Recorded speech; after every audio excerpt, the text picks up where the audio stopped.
I'm going to go to the questions from the audience in just a minute. I wanted to do this to make sure that the people understand what happened in 2008, 2012. I had a chance to be one of the advisors to the president and travel around the country. I have to tell you, one of the most remarkable things that I saw during my campaign with him was the black students from Bethune-Cookman College in Florida.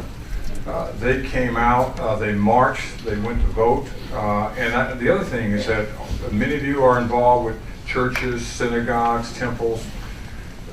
The whole idea is that, I don't know if you guys remember this, but remember the pastor said we're not going to vote for Barack Obama and not have our congregation vote for him because he came out for gay rights. And we're against that. And it's interesting, they were covering themselves up, but I saw a whole lot of ministers going out to vote in 2012. And I think they were voting for Barack Obama. Right? And so it means that we have to talk about youth and talk about religion as well as part of our challenge to figure out what we're going to do about this. We can't stop in 2012, 2014. We have to continue to vote like we've done before. And I say that as all, and I know that there are people here who are not all Democrats. Some of you are libertarians, some of you are Republicans, some of you are in other parties, some of you are independents. Whatever you are, I want you to feel at home. But I think you came here for a reason. And the reason is to be informed about what to do in the upcoming elections. And I think you've heard everybody say, vote. Vote, vote, vote. Whoever you vote for, vote. It's very important. Let's take the first question. Yes, my name is Damian DeLeon. I live in Richmond, Virginia. I'm originally from Brooklyn, New York. My question is to you, Mr. Ogletree. That's the way they had stated we needed to ask a question. I was just wanted to comment on the new program President Obama has, or is trying to start, My Brother's Keeper. Yes.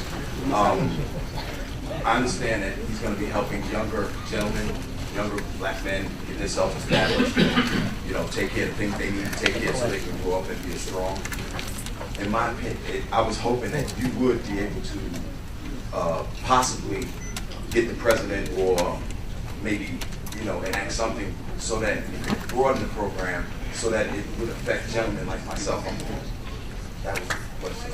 Yes, sir. If you could talk to him, maybe he can broaden the program to so it would accommodate gentlemen of my age. I'm 46 years old. There's 30-year-old men that I know. There's a lot of my white brothers and black brothers out there that need the same assistance. You know what I'm saying? I got 5 kids and college students, blah blah blah. But at the same time, we out here fighting. We're really getting beat up. I think it's an excellent question, number one. And number two, I'll be happy to raise that issue with the president. If you want to send me the information, just send me the information and I will do that, number two, because it has to fly. And number three, it's not just that My Brother's Keeper is a great program and a great start. I was just at the White House yesterday talking to the president about this and with some other folks. And the reality is the problem with My Brother's Keeper, from my point of view, this is just my point of view, is that it's about black boys. What about black girls? And the whole idea is that you have to talk about the diversity. And I think that's exactly what I'm talking about as well, to make sure that it happens. And the good thing is that I was at the White House yesterday because he was talking about what? Criminal justice issues. For the first time, he understood that people should not be prevented from voting, prevented from serving on juries because they did something wrong a year ago. And I talked about this on Reverend Sharpton's show, Keeping It Real, weeks ago. And all the calls were from African-American men who had said, in 69, I spent 20 years in jail. In 73, I spent 15 years. I've done my time. Can I now get a job? And my sense is that having a record should not prevent anybody from working, and that's what I said at the meeting yesterday. So I'm a single voice, and he hears what I have to say. I'm not sure he's listening to what I have to say, but I'm still going to say it. And I just want to leave here to let him know, Mr. President, I had a great conversation with people from the state of New York, a state that you carried twice, and we hope that the next person, Democrat running for office, will carry it again. But you need to do something about jobs, and about education, and about voting, and about housing. All these things we need to make sure that I'm going to expand on what you said.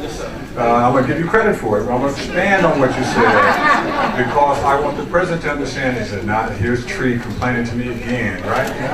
But the reality is that we made these promises to people when we went out when he was running for senator in 2007. We made these promises when he was running, was elected in 2008 against Hillary Clinton. It was a very close race. We made these promises in 2012. Keep your promises. Keep your promises. We told people in small communities that these things are happening, and I think that has happened as well. Let me give the other audience response Yeah, I as just well. want to jump in on that because I think it's been a big response to the My Brother's Keeper initiative. You're right, Professor Ogletree, to point out the fact that we need gender balance in those issues. We need to sort of stretch out in terms of age. But I just want to remind everyone that My Brother's Keeper is an important program. The President's administration is going to leverage philanthropic efforts to help young black and brown boys. But the kinds of things that this gentleman is talking about and asking for require legislative applications and legislative work. It requires our entire government being a part of a social safety net and understanding that we're all in this together. And again, I'm not trying to defend the president here. I'm just arguing that it requires us to come out in midterm elections to have a kind of Congress that is aware of this. We got great folks at the table here right now. I'm talking about the entire governing body of the U.S. understanding that the social safety net, supporting young people, working against the criminal justice system that has this mass incarceration policy in place for years. Those things require legislative and policy adjustments that it can't just come from the president, it's got to come from the government. Let me just say a little bit about that I hope that it does come from the legislative process. The Republicans have decided no matter what this president asks for, they're not going to support it. 100% will vote against him, right?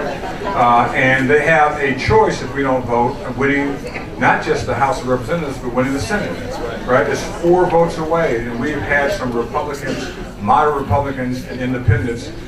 Thank God for Bernie, whatever his name is, from Sanders, right? The independent being on our side. But I think we need to make sure, like I said, people have to run, and that has to happen as well. And I really like the fact that this president says, if I don't have Congress, I will do it myself. And I think that he has to do that. It's embarrassing to say, this is what I'm doing. And there's certain things, he can't do it all. There's no question about that. But he can start it, and that's what we were talking about yesterday. Criminal justice reform, My Brother's Keeper, talking about girls as well. And I think that the unemployment issue is one that faces everybody. We'll talk about that yesterday. We'll make sure that happens. Yes. And I just want to add why this program is so important for us today. The fact that we are, people in this room, and your Latino brothers and sisters and Asians, we are the majority in 15 years. That's right. And if we're not getting the tools that we need, not just for our communities, but for America to be economically strong, to be savvy, to compete globally, we see a grim future. But the fact that the president is lifting it and saying this is what we need to do as Americans to make sure that we're taking care of ourselves, because again, we will be the majority. And we don't want to be 25 years from now being holding the bag saying, oh, it was because the brown people took over? No. Now's the time to put those policies in place. And we talked about the midterm elections. It's very important to recognize that for the very first time, millennials are bigger than baby boomers. So it's important that you're organizing amongst yourself and you're voting, but make sure you're talking to your kids and your grandkids. If you want to talk about how we can actually get people registered to vote, talk to your high schools. Make sure that they can do voter registration online, where they can actually register to vote online. There's California, Denver, and Arizona where folks don't need a third party anymore.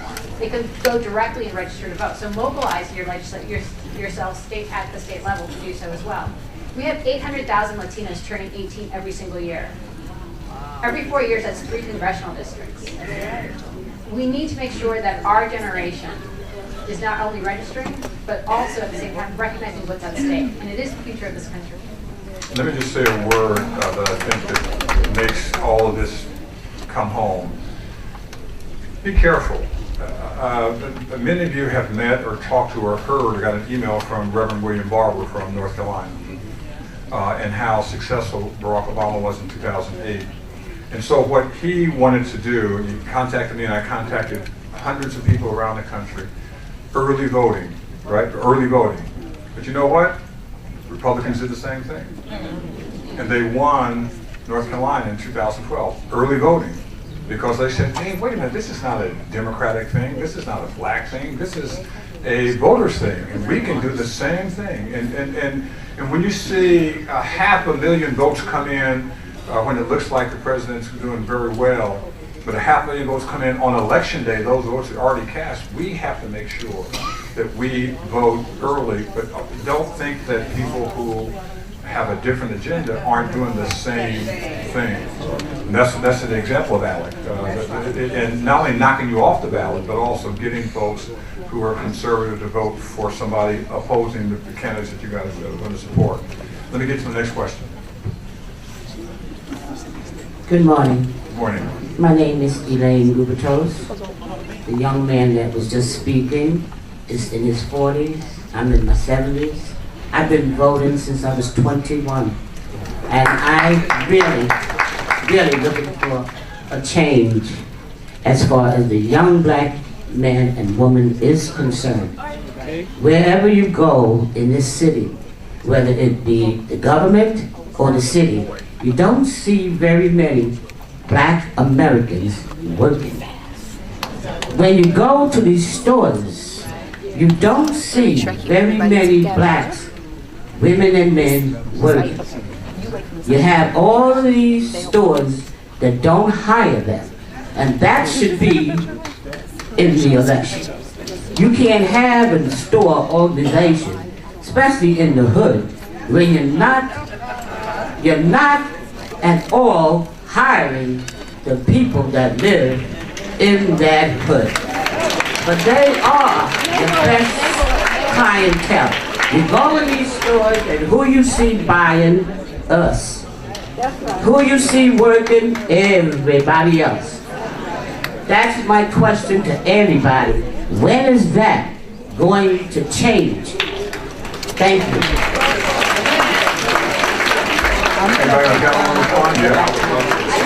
I think oftentimes, a direct answer to your question, oftentimes I'm going to presume that the folks that you're seeing are, in many of these neighborhoods, undocumented. And they're getting paid lower wages on purpose. So if there's one way that we can make sure that people are going to be able to compete on an open field, is to pass comprehensive immigration reform, so that people can come out of the shadows and employers are forced to pay equal wages. And when you can pay equal wages, then people can compete on open footing. Yeah, two things. One, just to put a period on what Maria is saying, we have to understand how certain issues are interacting with each other. And this is why this coalition stuff is really important. It's really important to understand how immigration reform impacts the sort of economics or local economics. But I also believe that in black and Latino communities, we've got to become much more conscious as consumers. And the reality is, if you can't get a job in a place, you shouldn't be consuming goods in that place.